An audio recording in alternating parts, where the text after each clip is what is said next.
ಯಾವ ಹೂವು ಯಾರ ಮುಡಿಗೋ ಭಾಗ 144. ಸಾನ್ವಿಗೆ ತೊಂದರೆ ಮಾಡಿದ್ದ ಹುಡುಗರು ಸಂಜಯ್ ಕೈನಲ್ಲಿ ಒದೆ ತಿಂದಿದ್ರಿಂದ ಮೊದಲಿನಂತೆ ಮಾತನಾಡುವ ಧೈರ್ಯ ಮಾಡದೆ ಮೌನವಾಗಿದ್ದರು. ಸಂಜಯ್ ಪಂಕಜ್ಗೆ ಕಾಲ್ ಮಾಡಿ, ಅಣ್ಣ ಗುಡ್ ನ್ಯೂಸ್, ಜನಾರ್ದನ್ನ ಅರೆಸ್ಟ್ ಆಗಿ ಶಿಕ್ಷೆ ಕೂಡ ಆಯ್ತು. ಆಜೀವನ ಪರ್ಯಂತ ಕಠಿಣ ಕಾರಾಗೃಹ ಶಿಕ್ಷೆ, ಅವನ ಚೇಲಾಗಳಿಗೂ ಕೂಡ ಶಿಕ್ಷೆ ಆಯ್ತು. ಇನ್ನೊಂದು ವಿಷಯ ಗೊತ್ತಾ, ರುದ್ರ ಜನಾರ್ದನ್ಗೋಸ್ಕರನೇ ಕೊಲೆ ಮಾಡ್ತಿದ್ದ, ಆದ್ರೆ ಅವನ ಹೆಸರು ಎಲ್ಲೂ ಹೊರಗೆ ಬಂದಿಲ್ಲ. ಅವನು ಯಾರು ಅಂತ ಯಾರಿಗೂ ಗೊತ್ತಿಲ್ಲ. ಈಗ ಅವನು ಒಳ್ಳೆಯವನಾಗಿ ಜೀವನ ಮಾಡ್ತಿದ್ದಾನೆ. ಅದಕ್ಕೆ ಅವನನ್ನು ಮತ್ತೆ ಈ ಪಾಪ ಕೂಪಕ್ಕೆ ಇಳಿಯೋದು ಬೇಡ ಅಂತ ಪ್ರೀತಂ ಭಾವ ಹೇಳಿದ್ರು. ನಮಗೆ ಸಿಕ್ಕ ಸಾಕ್ಷಿಗಳನ್ನ ಪರಿಗಣಿಸಿ ಕೋರ್ಟ್ ಜನಾರ್ದನ್ನ ಅಪರಾಧಿ ಅಂತಲೂ ಜಗನ್ ಮತ್ತು ಅವರ ತಂದೆನ ನಿರಪರಾಧಿಗಳು ಅಂತ ತೀರ್ಪು ನೀಡಿತು. ನನಗೆ ತುಂಬಾ ಖುಷಿಯಾಗೋ ಇನ್ನೊಂದು ವಿಷಯ ಅಂದ್ರೆ ನಿಶಾ ಮತ್ತೆ ಅವರ ಅಪ್ಪ ಮಾಡಿದ ತಪ್ಪಿಗೆ ಇಬ್ಬರಿಗೂ ಒಟ್ಟಿಗೆ ಶಿಕ್ಷೆ ಆಯ್ತು. ಎಲ್ಲಾ ಸೀಕ್ರೆಟ್ ಆಗಿ ಆಗಿದ್ರಿಂದ ಮೀಡಿಯಾವರೆಗೂ ನ್ಯೂಸ್ ಹೋಗಿಲ್ಲ. ಆದ್ರೆ ಸದ್ಯಕ್ಕೆ ಈ ವಿಷಯ ವಿಕ್ರಮ್ ಭಾವಗೆ ಗೊತ್ತಾಗೋದು ಬೇಡ. ಅಕಸ್ಮಾತ್ ವಿಕ್ರಮ್ ಭಾವಂಗೆ ಗೊತ್ತಾದ್ರೆ ನಿಶಾ ಮೇಲೆ ಸಾಫ್ಟ್ ಕಾರ್ನರ್ ಬಂದ್ರೆ, ಅವಳ ಮೇಲೆ ಕರುಣೆಯಿಂದ ಅವಳನ್ನ ಕ್ಷಮಿಸಿದ್ರೆ ಅದಕ್ಕೆ ಹೇಳ್ಬೇಡ. ಆಗ ಅಲ್ಲೇ ಇದ್ದ ವಿಕ್ರಮ್ ಕೇಳಿಸ್ತು ಸಂಜಯ್, ನಿಶಾ ಮೋಸಗಾತಿ, ಅವಳ ಬಗ್ಗೆ ಕರುಣೆ ಕನಿಕರ ನನ್ನ ಮನಸ್ಸಲ್ಲಿ ಹುಟ್ಟೋಕೂ ಸಾಧ್ಯ ಇಲ್ಲ. ಅವಳನ್ನ ಪ್ರಾಣಕ್ಕಿಂತ ಹೆಚ್ಚಾಗಿ ಪ್ರೀತಿಸಿದ್ದೆ. ಪ್ರಪಂಚದಲ್ಲಿ ನೀವು ಹೆಚ್ಚಾಗಿ ಪ್ರೀತಿಸೋದು ಯಾರನ್ನ ಅಂದ್ರೆ ನನ್ನ ಉತ್ತರ ನನ್ನ ಅಪ್ಪ ನನ್ನ ಅಮ್ಮ ಅಂತ ಇರ್ಲಿಲ್ಲ, ನಿಶಾ ಅಂತ ಹೇಳ್ತಿದ್ದೆ. ಅವಳು ಮಾಡಿದ ಮೋಸ ಈಗ ನನ್ನನ್ನ ಯಾವ ಸ್ಥಿತಿಗೆ ತಂದಿದೆ ಅಂದ್ರೆ, ಯಾರಾದ್ರೂ ನನ್ನನ್ನ ನೀವು ಯಾರನ್ನ ತುಂಬಾ ದ್ವೇಷ ಮಾಡ್ತೀರಾ ಅಂತ ಕೇಳಿದ್ರೆ ನಾನು ಹೇಳೋದು ನಿಶಾ ಅಂತ. ಈಗ ನಿಶಾ ನನ್ನ ಶತ್ರು, ಅದೆಲ್ಲ ಬಿಡುಗೆ ಶಿಕ್ಷೆ ಆಯ್ತು ಅಂತ ಕೇಳಿ ತುಂಬಾ ಖುಷಿ ಆಯ್ತು. ಹಾಗೆ ಜಗನ್ ಮತ್ತೆ ಅವರ ಅಪ್ಪ ನಿರಪರಾಧಿಗಳು ಅಂತ ಬಿಡುಗಡೆ ಆಗಿದ್ದು ಕೇಳಿ ಮನಸ್ಸಿಗೆ ನೆಮ್ಮದಿ ಆಯ್ತು. ಸಂಜು, ನನ್ನ ಲೈಫ್ ಸೇವ್ ಮಾಡಿದ್ದಲ್ದೆ ಜಗನ್ ಲೈಫ್ ಕೂಡ ಸೇವ್ ಮಾಡಿದ್ರಿ ನೀನು ಪ್ರೀತ, ಅದಕ್ಕೆ ನನ್ನ ಕಡೆಯಿಂದ ಥ್ಯಾಂಕ್ಸ್. ಸಂಜಯ್, ಥ್ಯಾಂಕ್ಸ್ ಹೇಳಿ ನನ್ನನ್ನ ಹೊರಗಿನವನ ಹಾಗೆ ಟ್ರೀಟ್ ಮಾಡಬೇಡಿ ಪ್ಲೀಸ್. ಫೋನ್ ಮಾಡಿದ ನಿಜವಾದ ಕಾರಣ ಮರೆತೇ ಬಿಟ್ಟಿದ್ದೆ. ನಾಳೆ ಸಾನ್ವಿ ಕೋರ್ಟ್ಗೆ ಬರಬೇಕಾಗುತ್ತೆ ಎಂದಿದ್ದನ್ನು ಕೇಳಿ ಪಂಕಜ್, ಸಂಜು, ಸಾನ್ವಿ ಇರೋ ಪರಿಸ್ಥಿತಿ ಗೊತ್ತಿದ್ದು ಯಾಕೋ ಹೀಗೆ ಹೇಳ್ತಿದ್ಯಾ? ಗೊತ್ತಣ್ಣ, ಆದ್ರೆ ಬರ್ಲೇಬೇಕು. ಹಾಗೆಲ್ಲ ಕೋರ್ಟ್ಗೆ ತಪ್ಪಿಸಿಕೊಳ್ಳೋ ಹಾಗಿಲ್ಲ. ಅದು ಅಲ್ಲದೆ ಸಾನ್ವಿ ಇರೋ ಈಗಿನ ಸ್ಥಿತಿ ಕೂಡ ನಡೆದ ಘಟನೆಗೆ ಸಾಕ್ಷಿ ಆಗುತ್ತೆ. ಹಾಗೆ ಇನ್ನುಳಿದ ಸಾಕ್ಷಿನೆಲ್ಲ ಪ್ರೊಡ್ಯೂಸ್ ಮಾಡಿದ್ರೆ ನಾಳೆನೆ ಫೈನಲ್ ಜಡ್ಜ್ಮೆಂಟ್ ಆಗಬಹುದು. ಅಣ್ಣ ಪ್ಲೀಸ್ ಸಾನ್ವಿನ ಕನ್ವಿನ್ಸ್ ಮಾಡಿ ಕರ್ಕೊಂಡು ಬಾರೋ ಎಂದ ಧೈರ್ಯದಿಂದ. ವಿಕ್ರಮ್, ಅಂದ್ರೆ ನಾಳೆ ಸಾನ್ವಿ ಕೋರ್ಟ್ಗೆ ಹೋಗ್ಬೇಕಾ? ಪಂಕಜ್, ಹೌದು ಕಣೋ, ಹೋಗ್ಲೇಬೇಕು. ವಿಕ್ರಮ್, ಸರಿ ಕರ್ಕೊಂಡು ಹೋಗ್ತೀನಿ. ಪಂಕಜ್, ನೀನು ಬೇಡ, ನಾನೇ ಕರ್ಕೊಂಡು ಹೋಗ್ತೀನಿ. ನಾನ್ಯಾಕ್ ಬೇಡ? ಯಾಕಂದ್ರೆ ಇಬ್ರು ಟಾಮ್ ಅಂಡ್ ಜೆರಿ. ನೀನ್ ಹೇಳಿದ್ದು ಅವಳು ಕೇಳಲ್ಲ, ನೀನಂತೂ ಅವಳನ್ನ ಏನು ಹೇಳೋಕೆ ಬಿಡಲ್ಲ. ಅದಕ್ಕೆ ನಾನೇ ಹೋಗ್ತೀನಿ. ನೀನು ನಿನ್ನ ತಂಗಿನ ಹಾಸ್ಪಿಟಲ್ಗೆ ಕರ್ಕೊಂಡು ಮುಗಿಸಿಕೊಂಡು ಬಾ, ಆಯ್ತಾ? ತಮಗೆ ನನ್ನ ತಂಗಿಗಿಂತ ನಿಮ್ಮ ತಂಗಿ ಬಗ್ಗೆ ಕಾಳಜಿ ಜಾಸ್ತಿ ಆಗಿ ಮಾಡಿದ್ದು ಸಾಕು, ಹೇಳ್ದಷ್ಟು ಕೇಳು. ಸರಿ ಸರಿ, ನೀವು ಹೇಳ್ದಂಗೆ ಕೇಳ್ತೀನಿ ಎಂದ. ಸಾನ್ವಿ ಮಲಗಿದ್ದ ಹೊರಗೆ ಬಂದಳು. ವಿಕ್ರಮ್, ಪಂಕಜ್, ಪಲ್ಲವಿ ಎಲ್ಲರೂ ಹಾಲ್ನಲ್ಲಿ ಕುಳಿತಿದ್ದರು. ಅವರ ಬಳಿ ಬಂದು ಅತ್ತಿಗೆ, ಅಮ್ಮ ಎಲ್ಲಿ ಕಾಣಿಸ್ತಿಲ್ಲ? ಅತ್ತೆ ಅವರ ತಂಗಿಗೆ ಹುಷಾರಿಲ್ಲ ಅಂತ ಅವರನ್ನ ನೋಡೋಕೆ ಅತ್ತೆ ಮಾವ ಇಬ್ಬರೂ ಹೋಗಿದ್ದಾರೆ. ನಾಳೆ ಅಥವಾ ನಾಡಿದ್ದು ಬರಬಹುದು. ಮಲಗಿದ್ದವಳಿಗೆ ಎಚ್ಚರನೇ ಆಗ್ಲಿಲ್ಲ. ಅದಕ್ಕೆ ಆಗ್ಲೇ 4 ಗಂಟೆ, ನಾನಿನ್ನು ಹೊರಡ್ತೀನಿ ಎಂದಾಗ ಅಲ್ಲೇ ಕುಳಿತಿದ್ದ ವಿಕ್ರಮ್ ಏನೋ ಹೇಳಲು ಹೊರಟಾಗ ಅವನಿಗೆ ಕಣ್ಸನ್ನೆ ಮಾಡಿದ ಪಂಕಜ್, ಸಾನ್ವಿ ಹುಡುಗರು ಗಲಾಟೆ ಮಾಡಿದ್ರಲ್ಲ, ಅವರನ್ನ ನಾಳೆ ಕೋರ್ಟ್ಗೆ ಕರ್ಕೊಂಡು ಹೋಗ್ಬೇಕಂತೆ, ನೀನು ಕೋರ್ಟ್ಗೆ ಹೋಗ್ಬೇಕು ಅಂತ ಸಂಜು ಹೇಳ್ದ ಕಣಮ್ಮ. ಅಣ್ಣ ಅದೆಲ್ಲ ಬೇಡ, ವಾರ್ನ್ ಮಾಡಿ ಬಿಟ್ಬಿಡಿ ಅಂತ ಸಂಜಯ್ ಸರ್ಗೆ ಹೇಳ್ದೆ. ಆದ್ರೆ ಅವರು ಕೇಳಿಲ್ಲ. ನೋಡಮ್ಮ, ನಾಳೆ ಒಂದಿನ ಅಷ್ಟೇ ಅಂದ. ನಾನು ನಿನ್ ಜೊತೆ ಬರ್ತೀನಿ ಅಣ್ಣ ಎಂದು ರಾಗ ಹೇಳಿದ ಸಾನ್ವಿಯನ್ನು ವಿಕ್ರಮ್, ಹಾ ಹೇಳು, ಏನ್ ನಿಂದು? ಎಲ್ಲದಕ್ಕೂ ಒಂದು ರಾಗ ಇದ್ದೇ ಇರತ್ತೆ.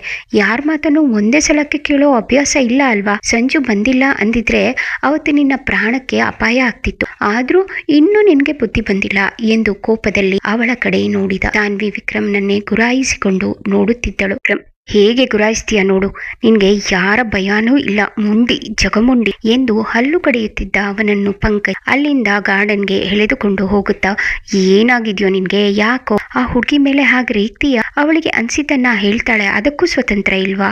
ಯಪ್ಪ, ಎಂತ ಮಾತು? ಸ್ವತಂತ್ರ ಅವಳಿಗೆ ನಾವು ಕೊಡ್ಬೇಕಾ? ಅವಳಿಗೆ ಏನಾದ್ರೂ ಹೇಳೋ ಸ್ವತಂತ್ರ ನಮ್ಗೆ ಸಿಕ್ಕಿದ್ರೆ ಅದೇ ನಮ್ಮ ಪುಣ್ಯ. ಅವಳ ಬಗ್ಗೆ ಇನ್ನೂ ನಿನ್ಗೆ ಗೊತ್ತಿಲ್ಲ, ಹಠಮಾರಿ ಅವಳು. ನಾನು ಸ್ವಲ್ಪ ಭಯ ಇಡಿಸಿದ್ದೀನಿ, ಅದಕ್ಕೆ ಪರವಾಗಿಲ್ಲ. ಅಪ್ಪ ಅಮ್ಮನ ತರ ಅವಳನ್ನ ಅವಳ ಇಷ್ಟ ಬಂದ ಹಾಗೆ ಇರೋಕೆ ಬಿಟ್ಟಿದ್ರೆ ಇನ್ನೂ ಕಷ್ಟ ಆಗ್ತಿತ್ತು. ಮದುವೆಗೆ ಒಪ್ಸೋದು ಕಷ್ಟ ಇತ್ತು.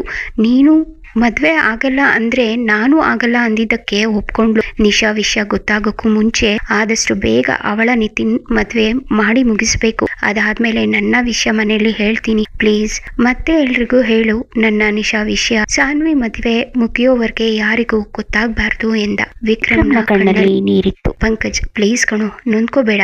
ಮುಂದೆ ನಿನ್ನ ಜೀವನ ತುಂಬಾ ಚೆನ್ನಾಗಿರತ್ತೆ. ನಿನ್ನನ್ನು ಪ್ರಾಮಾಣಿಕವಾಗಿ ಪ್ರೀತಿಸೋ ಹುಡುಗಿ ಸಿಕ್ಕೇ ಸಿಗ್ತಾಳೆ ಎನ್ನುತ್ತಾ ಪಂಕಜ್ ಅವನನ್ನು ತಪ್ಪಿಕೊಂಡು ಸಮಾಧಾನ ಮಾಡಿದ. ಸಾನ್ವಿ ಕೋಪ ಅಸಮಾಧಾನದಿಂದ ಕುಳಿತಿದ್ದನ್ನು ನೋಡಿದ ಪಲ್ಲವಿ, ಯಾಕಮ್ಮ ನಿನ್ಗೆ ವಿಕ್ರಮಣ್ಣ ಅಂದ್ರೆ ಅಷ್ಟು ಕೋಪ? ಸಾನ್ವಿ, ನೋಡಿ ಅತ್ತಿಗೆ ಯಾವಾಗ್ಲೂ ಬೈತಾರೆ. ನನ್ಗೂ ಒಂದು ಮನಸ್ಸಿದೆ, ನನ್ಗೆ ನನ್ನದೇ ಅಭಿಪ್ರಾಯಗಳು ಭಾವನೆಗಳು ಇರುತ್ತೆ ಅಲ್ವಾ? ನಾನು ಏನ್ ಹೇಳ್ತೀನಿ ಅಂತ ಕೇಳೋಕ್ಕೂ ಮುಂಚೆ ಕೂಗಾಡ್ತಾರೆ. ನನ್ನ ಮನಸ್ಸನ್ನ ಅರ್ಥ ಮಾಡ್ಕೊಳಕ್ಕೆ ಪ್ರಯತ್ನನೂ ಮಾಡಲ್ಲ, ಅದಕ್ಕೆ ಕೋಪ. ಸಾನ್ವಿ ಪ್ಲೀಸ್ ಅಳ್ಬೇಡ. ವಿಕ್ರಮಣ್ಣ ನಿನ್ನ ಮೇಲಿನ ಕಾಳಜಿಗೆ ಹಾಗೆ ಆಡ್ತಾರೆ ಅಷ್ಟೇ.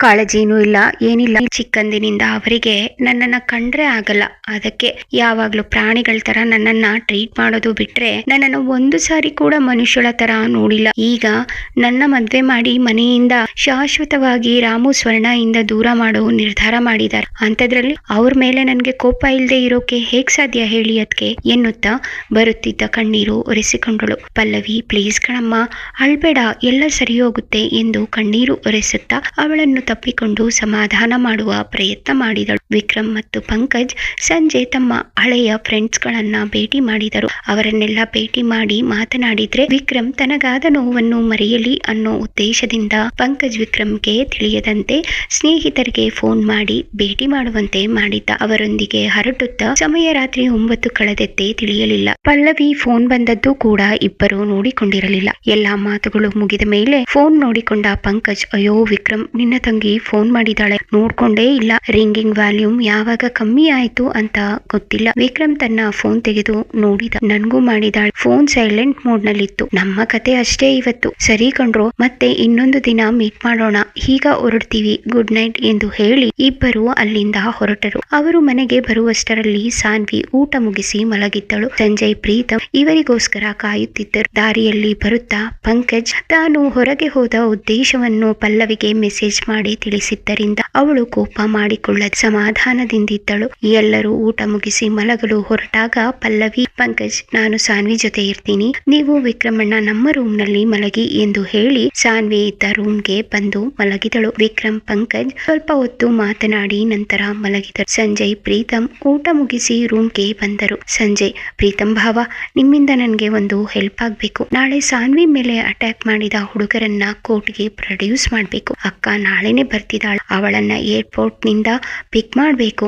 ಆದ್ರೆ ನಾನು ಕೋರ್ಟಿಗೆ ಹೋಗ್ಲೇಬೇಕು. ನೀವು ಅಕ್ಕನ್ನ ಏರ್ಪೋರ್ಟ್ ನಿಂದ ಪಿಕ್ ಮಾಡ್ತೀರಾ ಪ್ಲೀಸ್? ಅಣ್ಣನಿಗೆ ಹೇಳ್ಬೋದಿತ್ತು, ಆದ್ರೆ ಅಕ್ಕ ತಾನು ಬರೋದು ಎಲ್ಲರಿಗೂ ಸರ್ಪ್ರೈಸ್ ಆಗಿರ್ಲಿ ಅಂತ ಆಸೆ ಪಡ್ತಿದ್ದಾಳೆ. ಮನೆಯವರಿಗೆ ಯಾರಿಗೂ ಗೊತ್ತಾಗಬಾರ್ದು ಭಾವ, ಹೆಲ್ಪ್ ಮಾಡಿ ಪ್ಲೀಸ್ ಎಂದ.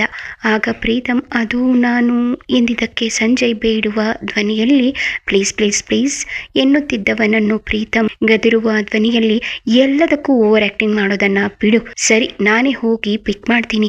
ಎಷ್ಟು ಗಂಟೆಗೆ ಹೋಗ್ಬೇಕು? ಗಂಟೆಗೆ. ನೀವು ಹೇಗೆ ಅಕ್ಕನ ಗುರುತು ಹಿಡಿತೀರಾ?